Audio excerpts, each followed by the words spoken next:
Welcome to the Church Solutions Podcast, brought to you by JSL Solutions.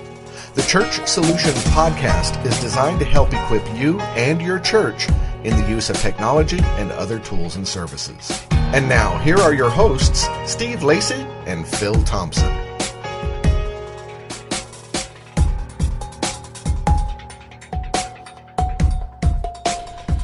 Greetings, folks, and welcome to the Church Solutions Podcast. Hello, my name is Steve Lacy. And my name is Phil Thompson, and off microphone here we were joking around about who should do the initial greeting, and you keep punting it to me.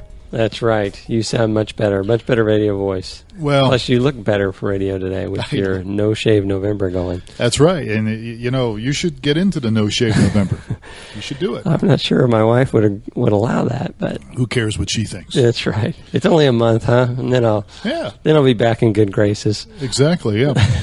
All righty. So, getting a message here on my encoder. What's it saying here?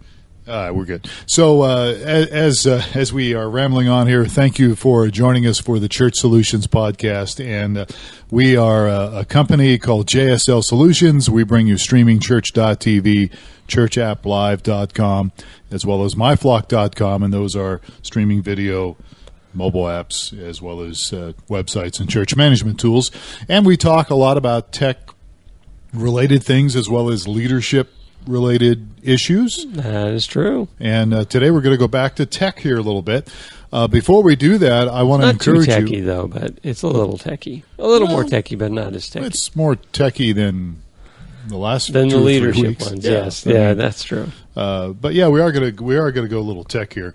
But before we do that, be sure and check us out on iTunes. We're on several different platforms. And iTunes is one of them. You can subscribe to our podcast, Church Solutions Podcast, on iTunes and give us a review. Let us know what you think. Give us some feedback. And also we're on YouTube. This is the audio version, obviously, on YouTube. We need to get back to video. We used to do video all the time. Yeah, we'll have to spice it up with a video one. But we're on YouTube, and I think it's under Phil Thompson Live, I think is the channel. And then we're also over on newmediaministries.tv, which is a website that has a lot of our information about our company on there. And you can even check out our podcast under the resource menu of streamingchurch.tv, which is another website. So we're all over the map. We're all over the place, huh? We're all over the map, huh? All right, Steve, so what are we talking about today? So today is going to be ways apps can engage and further your ministry. All right, so obviously a disclaimer here at the very beginning, we do have mobile apps available. We do. Our company produces mobile apps, churchapplive.com. Yeah. And obviously we think mobile apps are a good thing. Yes, we do. We do sell them. We do have some experience. I guess it gives us liberty to talk about them then. Yeah, I think so. So we're going to give you some ways. I've got 6 written down here, ways that apps can actually help your church and your ministry. You should at least consider it. If you don't go with us, that's fine, but maybe consider mobile apps. So let's just jump right into it. And what's the first reason you ought to consider? Reason number 1, that we can reach more people. You can reach more people, and that being is chiefly because smartphones are just all over the place now, and the market just continues to grow. I don't have the actual stats for how many people have smartphones, but I think we can all agree. Oh yeah, a lot of people have it. Yeah, it is. I think it's around 75% of Americans. Wow, that's pretty. That's pretty high, yeah. And that's just Americans, and the smartphones are all over the world now. Yeah, that's true. And people are using smartphones left and right. So, mobile apps can fit really well with the iOS or the Android. There's Kindle. I guess there are some apps for BlackBerry. Right? Yes, there are some apps for BlackBerry. We don't have. We don't have any though. But and it's what's interesting is, as we found out recently, we have ministries actually all over the world, and we have some ministries in Africa, in West Africa specifically. And we have found that in West Africa, half of the people that have phones have BlackBerries. Yeah. So it's about a 50% penetration, which I think in the U.S. it's down in the 1% and 2%. Yeah, I think, BlackBerry has lost, obviously, market gain over the years. They've gone backwards, although I've read somewhere where they're trying to make a comeback again, and that somebody said there's some evidence that they might be. I don't know. We'll see. Maybe the party may be over. Yeah, maybe. You never know. So there are people that love BlackBerry. I know a lot of people in the media years ago used to have BlackBerries and still do. So yeah. I was in the media too, but you were talking about reaching more people. So there's it's really extending yourself to all the platforms that are out there. Right. So back in the day, it was the newspaper was where you could go and you could put signs out front. And then, along has come the internet. Well, then radio and TV is another opportunity. Those are not real available to a lot of churches, though. The internet is definitely very available to the churches. Yeah. So people have moved out into internet.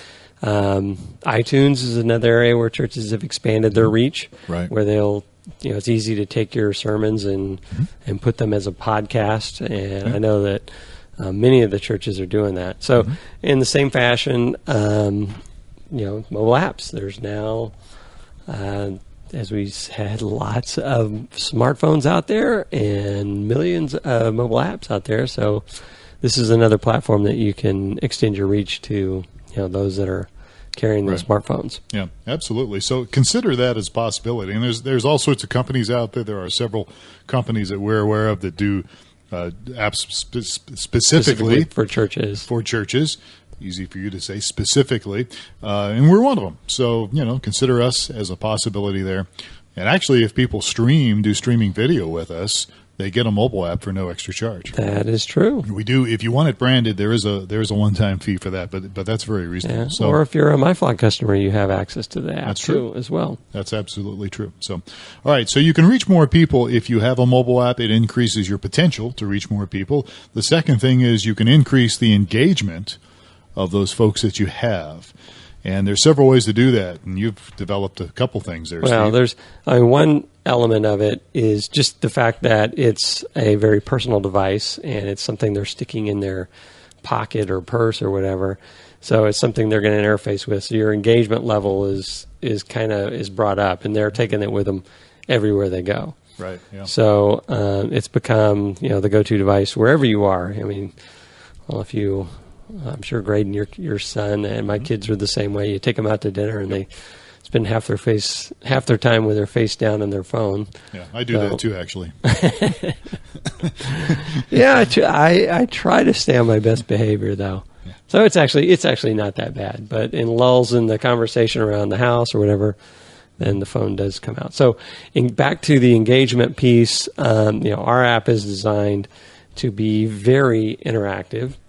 To the point where there's opportunities to check into the service and pull up the teaching notes for the service, and then also respond to the service with teaching challenges and polls and other things. So the ability to interact and engage with the service is, at least through our app and other apps as well, I'm sure there's other features there, you're going to increase the level of participation. It gives everyone an avenue or a tool or a vehicle to participate in the service. Mm-hmm.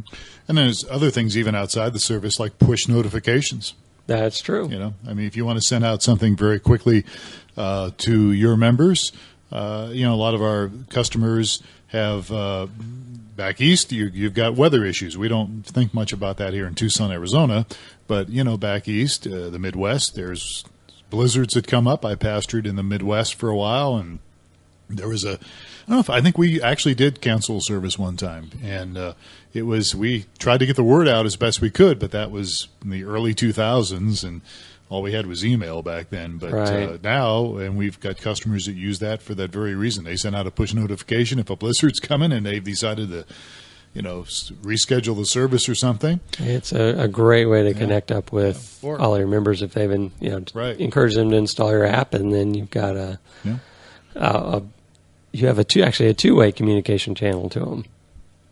We actually at my church started going to 2 services, and we sent push notifications out to remind everybody, hey, we got 2 services now, those kind of things. So there's lots of great tools for the push notification, and again, it increases your interactivity with your members, your people, engagement. You can put documents on an app. At least on ours you can. And people can, look at the documents. We'll get into some document stuff later that can actually save you some money. Yeah. All right. So as we continue to talk about how apps can further and increase your ministry. So we have reach more people and increase engagement. Number 3 on our list is enhance your brand. So I know for some of us out there listening, you're like, brand? We're not a business. Well, you're a church, you're a ministry, but you do have a brand. Maybe you don't think about it as a brand, and maybe you shouldn't necessarily always think about it. But the truth is, you do have a brand with your church. Oh yeah, and so hopefully, most churches I know have some kind of a logo, and the idea out there, the advertising people tell you that if you're going to reach people, you want to have a nice looking logo. You want to have a font. You want to have something that's a brand that you put consistently everywhere. Mm-hmm. So that, when people see that logo, my church has a logo that's, we put everywhere, and you can, if you know who we are, you can kind of identify with that. So everybody has that or should have something like that. And with your app, there's no exception. You can brand your app and you can have it out there in the marketplace, and it will enhance what you're doing. People will see you on the marketplace. Yeah, you establish your brand. You try to take control of your brand through things like logos and signs and that sort of thing. But you really, as you mentioned, every church has a brand, and it's shaped by the leadership. It's shaped by the people that attend the church. Mm-hmm. It's shaped by the kind of events that you hold and the outreaches you do or don't do. And, it's shaped by the demographic of the people that show up as well. Yeah. So adding an app will enhance your brand. And, it'll also be, that church does this, and this, and they even have an app for their church. So, yeah. And you put it in the Google store, you can put it in Apple and all the different places, and you're out there. So, all right. So moving along here, the one thing I like about my app and the apps that I have, I not only do I have an app for my church, but I have a CBS Sports app. I have a weather app. I have different tools out there that I use on my smartphone. I like the fact that it's simple, it's quick, it's easy to use. So the user experience is something that's, I think, very beneficial as opposed to going to a website. Right. Now, I understand the responsive websites. We actually did a podcast on this a couple months ago on responsive websites versus mobile apps. Which should you have? And you can go back and find that on our iTunes deal. But when it comes to, not everybody has a responsive website yet. And even the responsive ones, still it can be kind of hard to find something you're looking for. Yeah, plus there's a different target and operation model between your website and a mobile app. You're going to gear the mobile app to typically be a lot quicker to get to things than you may with, and you may want to emphasize some things on the app that you wouldn't want to emphasize on the website. So, going the app route is going to give you some opportunity to create an experience that is completely designed for the app. Whereas, most of the websites today are designed primarily for the web, for a browser, on a computer to look good, and then they also respond to the smaller. And you may design a different website if your primary target was the smaller device, and it expanded to the website. Right, yeah. So yeah, you're right. It will give you an experience that's going to be unmatched with some other avenues. Yeah, I just like it because I can pull it up in a hurry. If I want to check scores, I'm in a fantasy football league in my church, and by the way, I'm 0-9. Thank you very much. 0-9. 0-9. Wow. How can you be 0-9? How can you lose 9? I have not won a game all year. Oh, wow. My guys have just, and I have some pretty good guys, but they're Cleveland just, Browns fan, huh? Well, they've underachieved. Even the Browns are doing better than I am. So, but I digress. But I can pull up, something, and I can check a score, and like with my church, I can pull up an archive in a hurry. I can check the calendar. I can give online. We'll talk about that in a moment. I can, pull up different documents, and it's quick, it's easy, and as you were saying, it's designed so that it's a good experience. Right. And I'm not from that platform, right? Trying to find something, But yeah, so I think the user experience can be really good if you have the right kind of mobile app for your church or your ministry. So, all right. So moving right along here, we touched on this earlier. With a mobile app, you can find increased giving. You can really number 5 on our list. Number 5 on our list here of ways apps can enhance your ministry. It can actually increase your giving. And again, I'll just share my little testimony. Our church found that to be true right away. When we gave people an opportunity to give online, it made a difference. People started to give online, and with a mobile app, again, as we said just earlier, you can do it quick and easy. Right. So there's evidence that shows just removing the friction in the giving is going to increase the giving. So providing another avenue, like you said, at our church, one of the things that I think has worked well has been we provide self-addressed pre-postage paid envelopes in the bulletin. So if somebody doesn't give while they're at church or they forgot their checkbook, they take it home, and now it's really convenient. So, along the same avenue, you have an app that you can just, I got the app on my phone. I got the donate link right here. I can do this wherever I'm at. Yeah. It really does make a difference. And as we've said at the very beginning of this podcast, this is a digital age. People are all over the map using digital devices and tools, and giving online is a great way to increase your giving. And, people aren't afraid of it anymore. It used to be 10, 15 years ago, people were still like, I don't know if I should give or not. Somebody might, but the truth is I wonder if we're going to see the shift. Apple has just introduced the Apple Pay, which is the same kind of thing where you're just removing the friction in being able to spend some money, which may not be good for those, on a budget. I know that I'm a big fan of Dave Ramsey, and somebody was asking him about that, and he was basically saying the easier it is to pay, then the more challenging it will be to control your budget. Right. So that's why he's stick it in an envelope and pay with cash, and you feel the pain of the money leaving you as you pay for something, whereas you make it much more convenient then. Yeah. So on the receiving end, though, from a church standpoint, you're going to be receiving those funds. So, well, I think and we've got people, and I know your church does too, that they're using electronic funds transfer. It's automatic because they feel like, hey, I feel like I want to give to my church. I want to put God first, and so they do automatic giving, which you can set it up in your app to do that as well. There's lots of things there, but I think that getting back to the Apple thing, some places are shutting it down. What is it? That is CVS, true. Drugstore. The rumor is they're developing their own. Well, there's Currency that has come along. That it's another company that has a slightly different approach. Yeah, and so some people are moving over to that. I've had Google Wallet for probably a couple of years now, but I had never pulled it out. But this past month, I have been trying my darndest to pay with Google Wallet, and anywhere I see they have a little scan sign, I've been trying to pay with it. And unfortunately, most of the businesses are not set up. Yeah. I was even at Best Buy this week. I thought, Best Buy, they definitely have to have this all set up.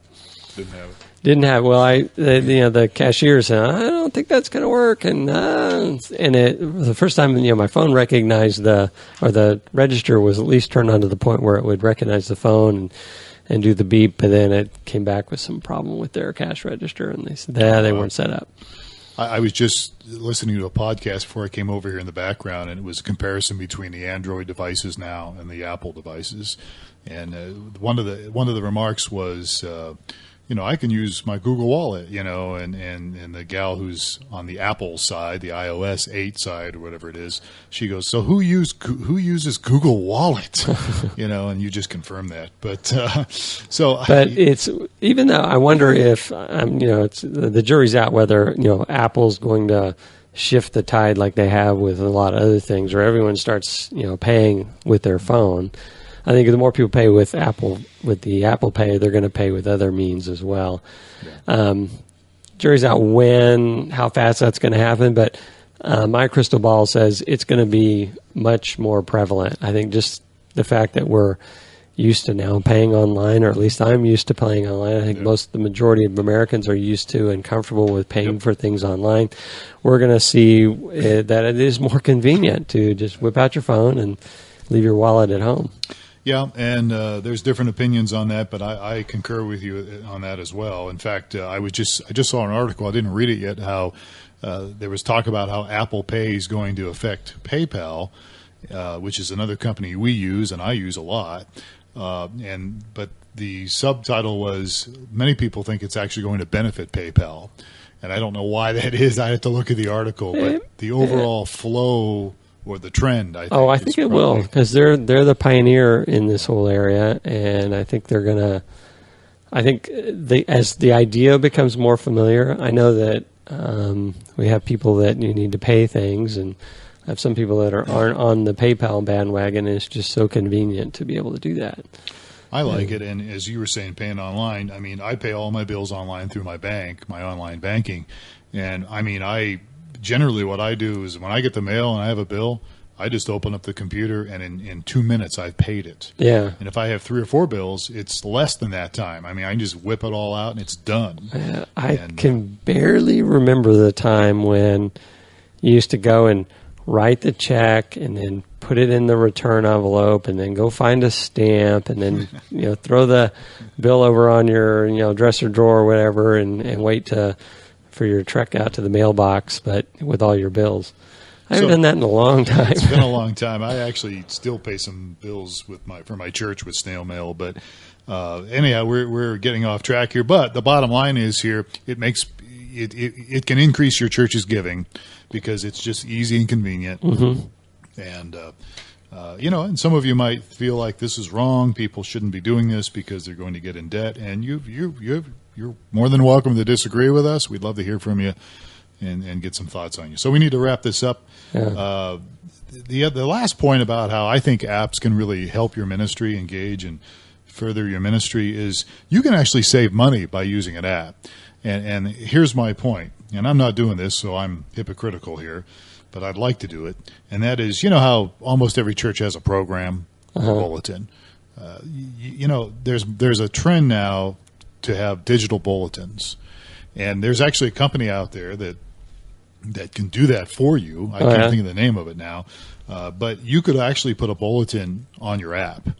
And so, we're not probably there yet, but I think we probably will be in 10 years. Sooner. It'll probably be quicker than that. Probably sooner. But I say 10 years just because as a church, the church tends to drag a little bit, but I would say, certainly in the near future here, all the bulletins will be on apps. Oh, yeah. Or at least makes sense. Have access to them. If you don't have an app, at least have access to them. Yeah, online. It's like we've seen the shift. We do a small group at our house, and 10 years ago or 5 years ago, you brought your Bible or you whipped out your Bible, and now everybody whips out their Bible and they're whipping out their phone. Right. So we all have a race. Okay, who can look up this first person? There's a few people that carry a Bible, but now it's just become so convenient to have your Bible on your phone. Oh yeah. I had somebody just email me. I actually spoke at my church this past weekend, and she liked what I talked about. I didn't feel like I did very good, but I really spent a lot of time in a text. And she said, I actually had several people a little bit older tell me they really enjoyed it, and they say, why don't more people bring their Bibles? And for the same reason you just mentioned, Steve. I mean, they do. It's on their phone, but it's on their phone, or it could be on the screen. You put the scripture on the screen, or you put it in your notes, the passage in your notes. And so I know people listening to this probably are having a fit right now, because I know there are some cultures that believe you really need to take your Bible to church. and the heck with this digital stuff. You need to have the Bible, but I think we need to disagree at times on things, and this is one of them I would disagree on. Although I do think it's good to have a Bible, and my wife just bought me an anniversary present, and it's a book. It's not a Kindle book. It's not a digital book. It's a book that has pages and text on it, and print, and a couple pictures. I need to show you a book that we got around here that's called "It's a Book." Yeah, have you seen? And so I'm not saying that books should all go away. I'm not saying the Bible, as far as a book, should go away. We're not saying that. I think there's a time and a place to sit down and a cup of coffee or something and open up the scriptures by the in the evening and take your time if you like that. But digital is an avenue. And so, and the point you're getting at was this, is a way to help you save money. It also is going to do a couple of things. It's going to help establish your brand as well. And then, you're going to save money. You're going to be a greener operation. And because that would be one way that, kind of leading edge where you say, hey, we don't hand out a bulletin, but we have it on our app. Download our app. We know that 75% of you have smartphones, and so probably more than that. And help establish your brand, save some money. Yeah, and it's not just a bulletin. I mean, you can put other documents on there in different places, and so we're not there yet, I think, overall, but I think eventually we will get there. Yeah, I agree. Anyhow. It'll become more of a norm. So consider apps, folks. Consider them. And as we said at the very beginning of this podcast, we do have mobile apps. We gave that as the full disclosure. churchapplive.com. Check us out. We can do a lot. You can actually do a lot of customizing yourself if you use churchapplive.com, and we can do some customizing for you. As well. So there's a lot of flexibility. And obviously not just us, there's other people that do that. But that's one of the reasons you can get a church app is you can custom. That's another reason. You could really make it look and feel what you want it to look and feel like, branding it as well as the features you want. Right. Exactly. So next week we are planning to talk continue to talk about some tech stuff. We're on our tech bandwagon here. We're going to talk about what next week? We're going to talk about encoders. Ooh, encoders. Live encoders. One of the things that hopefully people don't get too bored, but I'm really interested in tech history, mainly tech history recent tech history. So anyway, I'm not going to bore people with a bunch of that, but it's interesting to hear where some of the first encoders were, dating way back to the mid 90s, and so that's a long ways from that. That was like almost 20 years ago. My goodness. All right. So he's Steve Lacy, and I'm Phil Thompson. And if we can help you with anything, questions, whatever you might need, we're available. One of our emails would be support@streamingchurch.tv. So send us an email, support@streamingchurch.tv, and we appreciate you spending some time with us today and listening to this podcast. Steve, any closing words? I enjoy doing this, and we hope we were able to help out at least one ministry. We hope so. And if you have some ideas or some topics you'd like us to cover, or maybe just some feedback on this, maybe you don't agree with the idea of digital Bibles, we'd love to hear from you on it. Seriously, we would. So support@streamingchurch.tv. Have yourself a great day, folks. We'll catch you next week for another edition of the Church Solutions Podcast. Take care.